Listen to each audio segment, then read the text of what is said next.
We're here with Doc Kennedy, director of the New Haven Heat, and newly appointed coach at Amistad. Welcome, Doc. Thank you for having me, Coach. Yeah, man, we're excited to get you in here. It's first in-person interview. Appreciate you. Feel like we've talked every weekend for the past 10. We've been traveling a lot. I mean, Definitely. AAU, how do you do it, man? It's like you pulled up in the van. I see you're already ready to go with your team. This is the life of AAU, right? I mean, It's a lot. People don't realize the grind. It's actually easier for me now because when I was coaching at Lee Academy, I was coming from Maine, 6 hours away, then getting all my players from here, from Connecticut, and then going to Virginia. So it's a lot easier for me now that I'm actually at home. So, But it's a lot. I mean, think about it. I mean, that's even worse. But like people don't realize, everybody says you're in it for money and this. That ain't the case. You're not doing it for that, and you're spending so much time and effort.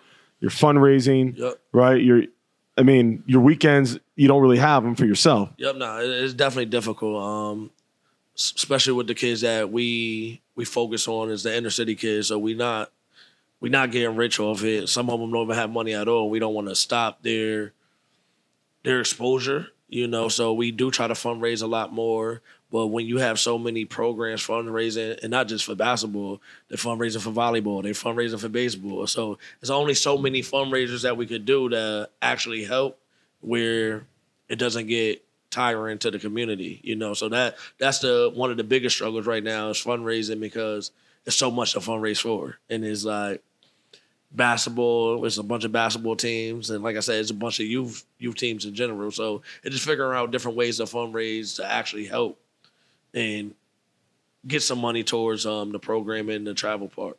Yeah, we go through that too with our part. It's a lot. And you try to not hit people up twice. Yeah. You try to talk to different groups of people. Yeah. Because if you're talking to the same group of people every time, they're gonna get tired. They get saturated with it. It's a lot. Yeah. Talk to me about New Haven Heat. So when it started, why you started it. Obviously we know what it's grown into. We'll get to that next. But why did you get involved with it? Talk about your dad a little bit. I'm sure a big part of that. Even before my father, Frank Rendente, they started in the early 2000s. Then it took a little break. Then my dad helped revive it in 2014. The main thing was having having a program where we don't have to go to Massachusetts or New York or anywhere else to have a program in Connecticut to help build exposure. And it was before Connecticut, we was thinking about the local New Haven kids because it got to a point where if you wasn't a 5-star or automatic D1, certain teams wasn't trying to have you a part of it. But then we started looking at it. It's still a lot more talent here. Maybe not everybody go D1, but we have high D3 kids. We have D2 kids.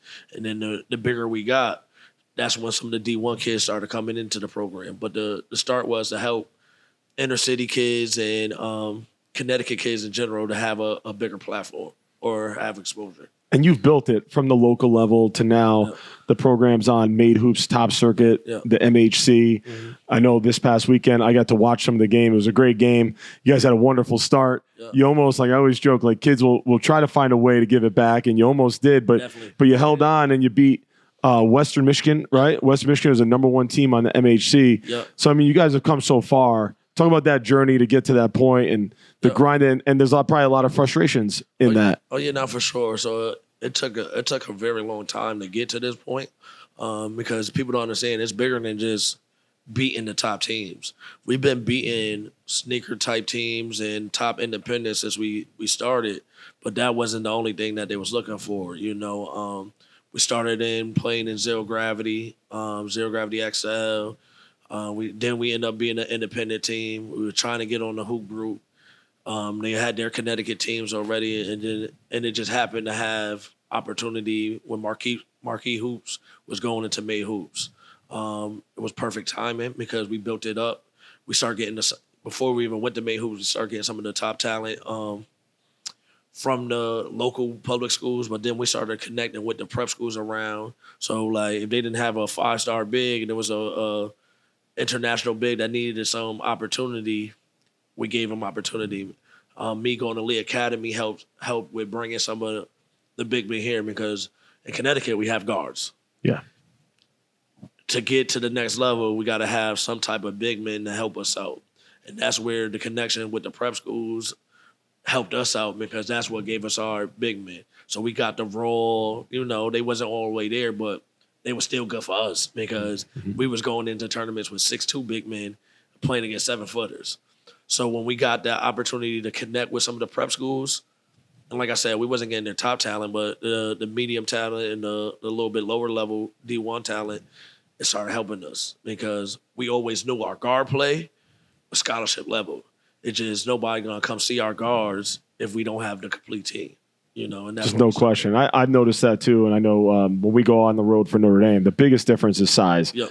You get to a certain place, certain level, and if you don't have 6'8", 6'9", Yep. you don't maybe need 7 feet, but you need 6'8". Yep, you sure. need 6'8" in there, and you need some bulk because you got to be able to rebound the ball. Yep. And you got to be able to get into some actions where they just can't switch everything. And I've noticed that, and you guys have had some really great players down the line. Talk about like maybe your favorite success story player wise, and maybe you could say a few. Yep. I know you've had a lot of guys move on to the college level. Yep. The first start was with Mikey West and Joe Pullen. They was special. That team was special in general, but they was 2 6-foot guards, not even 6 foot, 5'11", 5'10", that they were 6 feet in the college packet though. Yeah, and they were probably 6'1". Yep. But they had the opportunity when we started to grow. When I went to Lee Academy, they was one of the first 2 people I brought with me. They was with us from the beginning. And then those type of kids that didn't have the nationally ranked, them get scholarships. Mikey went to Bethune-Cookman. Joe went to D1 Juco, then went to some of the top D2s. But them getting opportunity that they wouldn't probably had because we started moving forward, was very successful. Most recent, Butter Williams, of course, came to us. He didn't have no offers. Was coming from North Free Academy. Ended up going to Putnam. Was on Putnam B team. Ended up working his way maybe second semester. And I'm starting for the A team and developed the scholarships like that. But it's so... He ended up at Fairfield, right? Yep, I watched him play. Had a good season. Yeah, went to Fairfield University. And the same thing that he did at Putnam. Worked his way up. And I'm starting as a freshman. So... and then, like I said, it's so many of them. I could go on with so many stories, but those, I say those 3 because we're used to 6'6" kids going to get scholarships.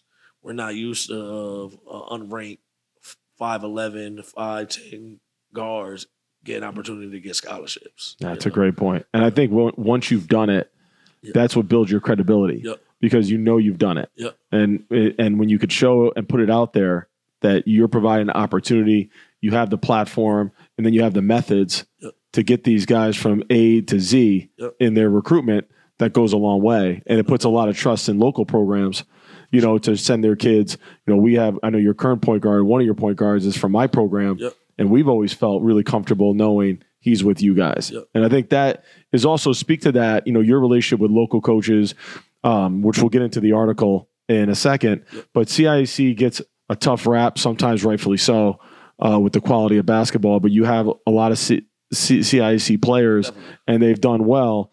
Talk about your relationships with local coaches and how I think you're very unique. You really haven't aligned with schools. Now, of course, now you have your own school. But even so, you haven't aligned with schools. You've been very much independent on the local scene. And I think that builds a lot of trust with coaches. Yeah. Also, even with me going to Amos, my main thing is we're not trying to take kids from where they're succeeding at. So it makes no point in me taking a kid where he's getting the academics on a high level. He's getting the same exposure. He's playing on the court. And also he's learning. So it doesn't make sense for me because, like I said, I am at a high school now, but I still have an AAU program. Coaches got to trust me that I'm not trying to take their players to bring them to my high school. My high school strictly for kids that might not fit certain programs, that need a little bit different opportunities, and that's the ones I'm trying to get. But the CIAC kids, they're very talented. It's very, if we put them all, my logic was if I could put all the top CIAC kids together, people could see how really good our kids are, and I would try to make, you got a program, but you understood if, let's say KK, it makes sense for him to go there because they're on a platform where he could get seen. And if we work together, it makes sense for both of us. So if KK is looking good at Notre Dame, and then he come to the Heat and doing the same thing, it makes it easier for both of us. Then it's like we got to work like a team. So if you're talking to one college coach, I have another resource to another college coach. If we're working together, the only person that succeeds is the young man that we're trying to work for. Yeah. And that's one thing that I'm trying to push with all the coaches. Like it's not a battle, because if we work together, we all look good. You know, they're coming from your high school. They play for me for AAU. It's not a credit thing, because if you are a person with a credit thing, they're still coming from your program, so you can still stamp whatever. You know, it's a great point. I think when I look at the high school scene, a lot of times with high school coaches, there's still that negative AAU versus high school coach mentality, and to me, that's always an advantage for me because I think the opposite way, just like you think. We have to work as a group. AAU provides opportunities. High school provides opportunities. We both do it differently because it's at different times of the year. Yep. And if we're not working together, then what you're doing is you're pushing a family or an athlete into a position to have to choose which person they follow or listen to. And as a high school coach, you need to understand that Doc Kennedy is spending weekends for almost 3-4 months with your player. They're staying in hotels, they're in vans, they're eating together all the time, they're competing together. They're spending a lot of time. There's a lot of trust built up. Why wouldn't you want to make an ally or a friend out of that AAU coach who's building that relationship? And then if you have that relationship, that coach is going to support you. And that coach is going to enhance what your message is. So it only, like you said, it only helps everybody. Like my guys being on the top platforms, wherever that is for them.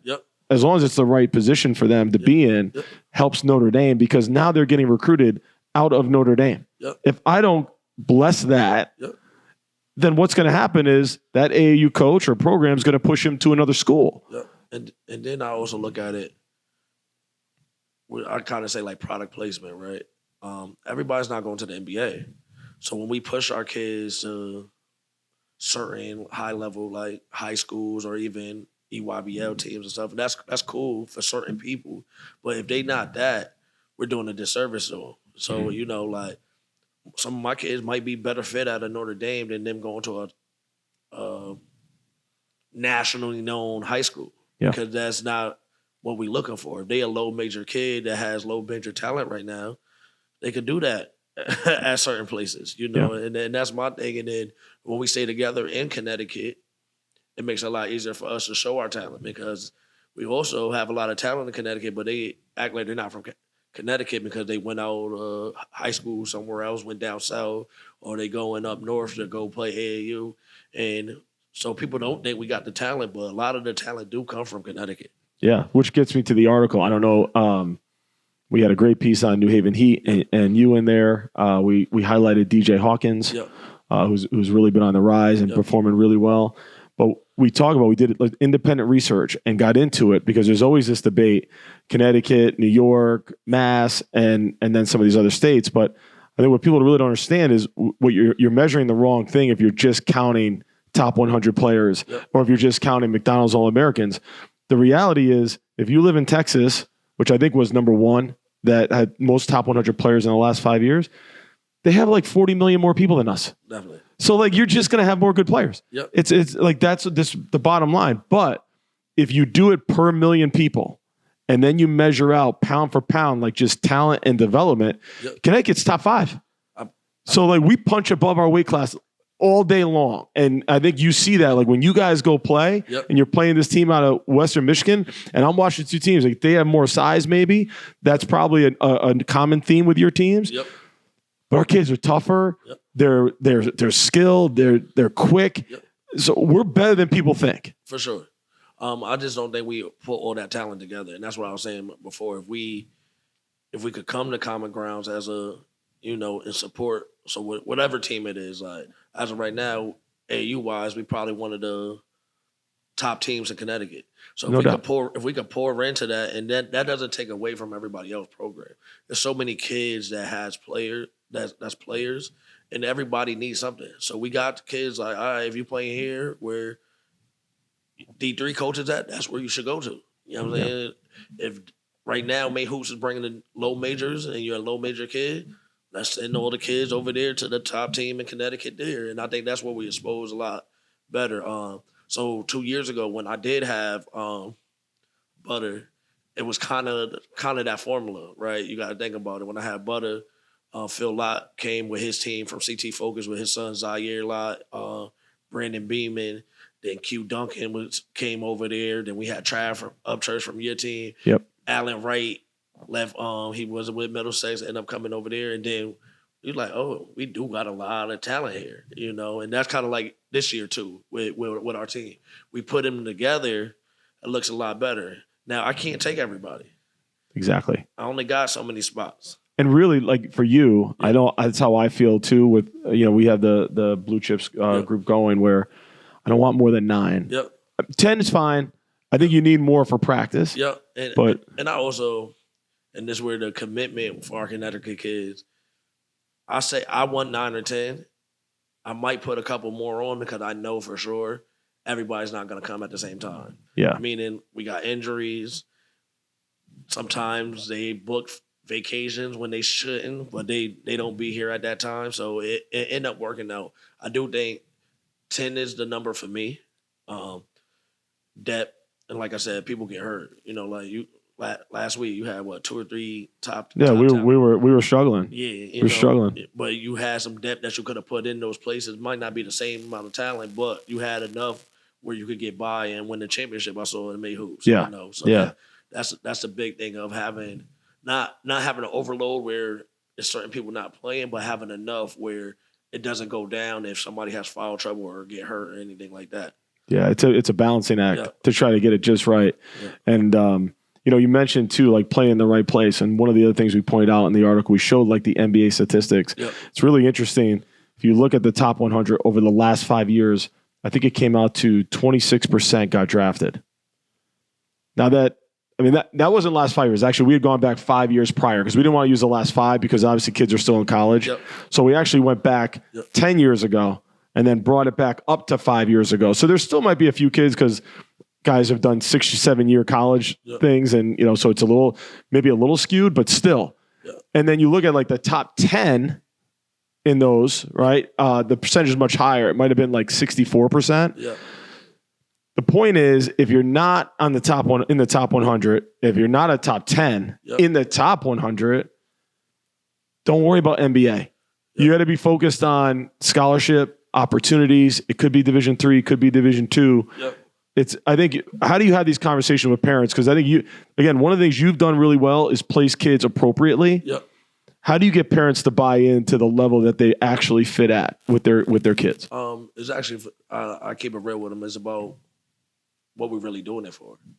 So if you are looking for the NBA, we might not be for you. Now, if you have that talent, we might can help you navigate to get to that point. But my main thing is get it close to free schooling as possible. Because even if you make it to the NBA, I don't know the statistic, but I'm assuming it's like a 5-year span, maybe 3-year span of you being an actual pro. Yeah. So the main thing, and this is why I started, because I saw so many of our kids before me. Like when I started coaching at 18. So I saw my brother friends. It was all pro, and them not thinking like, yo, y'all just had a free scholarship. What you gonna do with the scholarship after that? What you gonna do with your education? Coming back home, what you gonna do? I think we should be so caught up on the basketball end that we forget that the basketball is only the resource for us to get out of here. And that's what I explain to my parents is basketball is just a tool to get us more. It's on you what you do with that. If it's just pro, cool. I hope you make it. But what if we get hurt? You know what I'm saying? What if it just wasn't our year? What if we go to a system that we didn't fit, but we still have that free ride? Because people don't understand D3, if you got the right grades, that's almost free too. Especially with income levels being what they are. We see it in Notre Dame too. Like a lot of our guys, they struggle. Parents are working hard, working 2 jobs. And if they have great grades, and this is what we just keep preaching to them, then you're going to be like Andrew Lazar and you're going to go to Trinity for a very good amount. Like, you're going to be surprised because that tuition there is like $80,000. Not for sure. And that's a great opportunity. Now you get this degree that, is off the charts, valuable. Yep. And you're way ahead of guys or students who went there and taken out student loans and everything else. Yep. It's just so important. I think that you guys do a great job. Again, you're educating parents on how hard it is to play at all the levels. Yeah, not for sure. It's very, very, very difficult. And then COVID made it even more difficult, right? Yeah. And then you got to use certain things like JUCO been great for us. So it was kids that certain people probably didn't think they was gonna go D1. Let's say Deshaun Hall Johnson went to St. Joe's and went to Kobe. Didn't have the D1s right off rip. Went to JUCO for a couple of years. Now he at Maryland Eastern Shore. So it's paths to do what you got to do. You know, you got to be okay with the path you go to.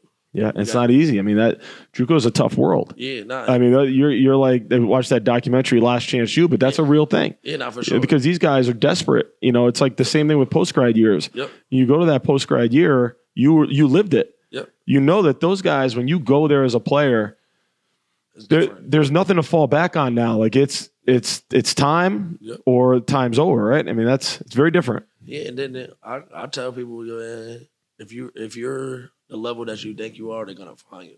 We gotta even think about it. I want to say Duncan Robinson went D3, right? Yep. But he was on that talent where they found him still. So you could go D3 if you really think you're a D1 talent. Cool, go D3 and dominate. Yeah. If you don't dominate, that's exactly where you're supposed to be at that time. That's right. And that's how I look at it, and that's what I tell them. Like, whatever your recruitment is right now, don't get discouraged, because if you are who you say you are, you're gonna be able to get to where you want to be. If that's who you really are. And there's nothing wrong with it. They don't understand how difficult D3 basketball is. I tell them all the time, let's name how many 1,000-point scorers and all-staters that had to go D3. Yeah. That dominated high school basketball. So you can't look down on it because everybody don't even make D3.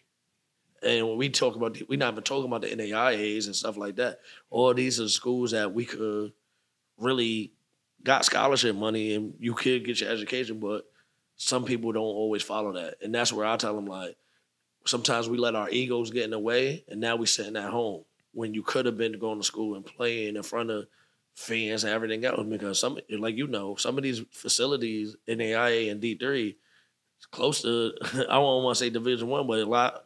If you go to University of Hartford, it was Division I 2 years ago. It's a Division I facility. And that's go to Williams. George Steinbrenner is their biggest donor. Yep. That place, you feel like you're in a palace when you're playing there on the road. So even at home, we got one of the best D3s basketball teams with Albertus. Yeah. No question. They get D1 talent. They get kids that transfer from D1 to go there all the time. And we could be the first ones to go there, and we decide not to go. Yeah. So I just make sure they know what we're really doing it for. We're doing it to better our family, better our education, give us a better resource for outside the school. You know? So if they can buy into that, everybody doesn't buy into it for sure. They don't have to stay with us, to be honest. Like, we want people that understand what we're really doing it for. We don't get paid. We don't do none of that. Yeah. So we're really doing it just for our community to get more out of it. Yeah. AAU has cost me way more than I have made doing it, because it's just what you do. You're trying to help guys out. You're trying to help athletes out, the best way you can. Travel costs money, all that stuff. And we tell people when they come to Notre Dame, we have this conversation early on, but then after their junior year, right in the summer, right after AAU, because now you've been through it. You're going to your senior year. Recruitment happens later now because of the portal. The 5-year thing now with everybody appealing, it's going to be even later. Yep. So that's a trick, right? And then I start my conversation with all of them. Like, there's the same thing. There's no shame in D3. Like, 3.5% of every high school senior, it's on the NCAA's website. Yep. It says it right there. Every year they update this number, but it never gets above 3.5. Sometimes it goes lower. Yep. Of every high school senior plays 1, 2, or 3, Division 1, 2, or 3 combined. Yeah. So there's 400,000 players. You're talking about 3.5% are playing 1, 2, and 3 combined. So when you think like D3 is close to high school, it's not. Like, D3 is way up here, and D3 is really close to D1.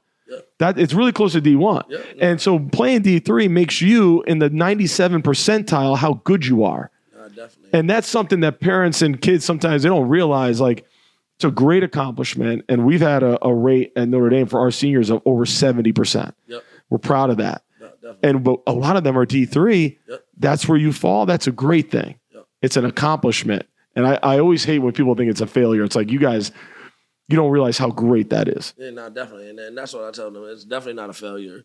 I do think we got kids that could be scholarship kids, and that's why we kind of went to the Mayhew circuit, because some of it is like, I also feel like some of our D3 kids just didn't get enough exposure as well. Yeah. Good point. It's a fine line. It's certain kids that people said, like I was saying, they were saying Mikey and Joe was just D3 kids, and then they end up going to get scholarships. Kelly, before he came with me to Lee, didn't have no scholarship on the table, and I'm going to Austin Peay and Sacramento State. So it's like, yes, D3, but then it's like also put yourself in a situation where if coaches is seeing you, my thing is if coaches see you and they're not recruiting you, okay, now we can't say that we didn't have opportunity. Yeah. Absolutely. Yeah, that's the key. And they're the ones who have to make that decision. Yeah. We do that with our open runs. Yep.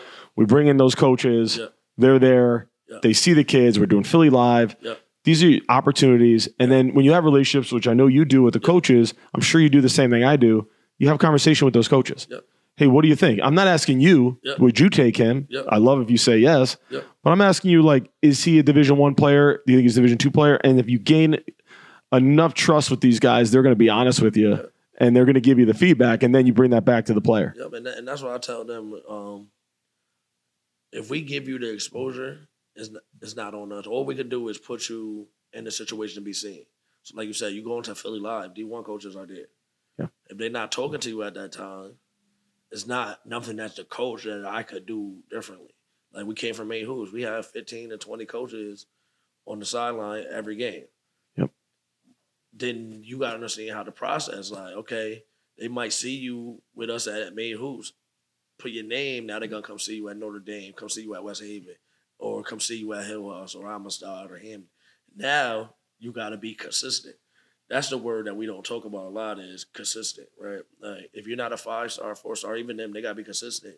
But if you're under that, every single time they come see you play, you should be playing on a high level on both sides of the court. Yeah. I think sometimes this is what I tell my kids. They think because they can score, they should be Division I. I say you are who you can guard. So we all can score. But if you can't stop a Division I guard, a Division I big man, we're not that right now. Yep. And I think that's conversations that we don't have with each other is like, let's be realistic. A lot of us can score. A lot of us is going to the gym, working out, working on our skill set. But if you can't defend on that level, that's not what we are right now. And there's nothing wrong with it, but that's what you got to prepare yourself to get to where you want to be.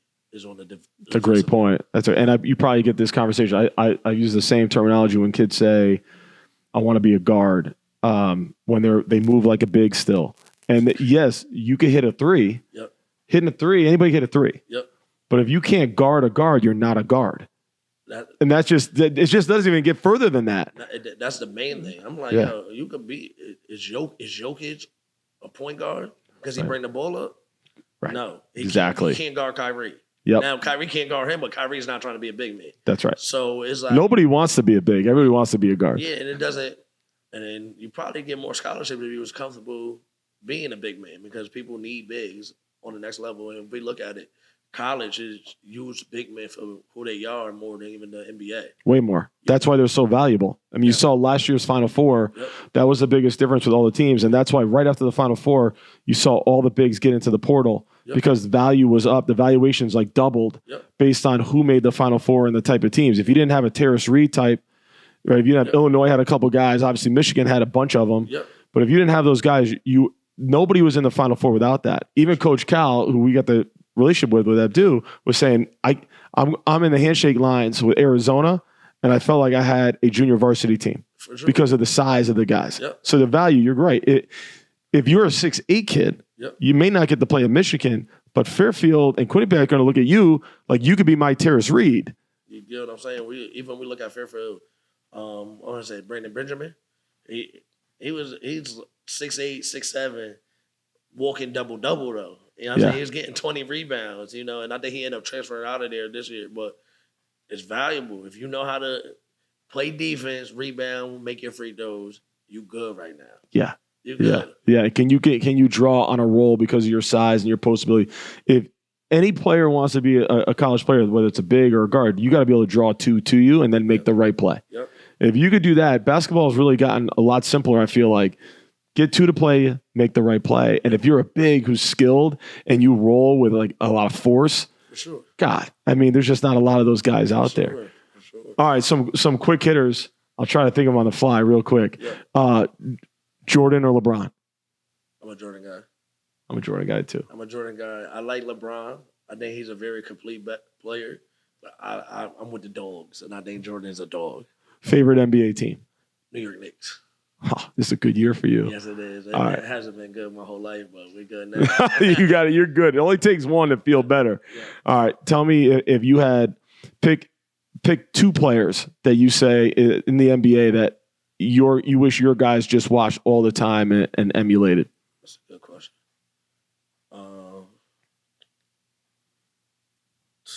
That's a real good question.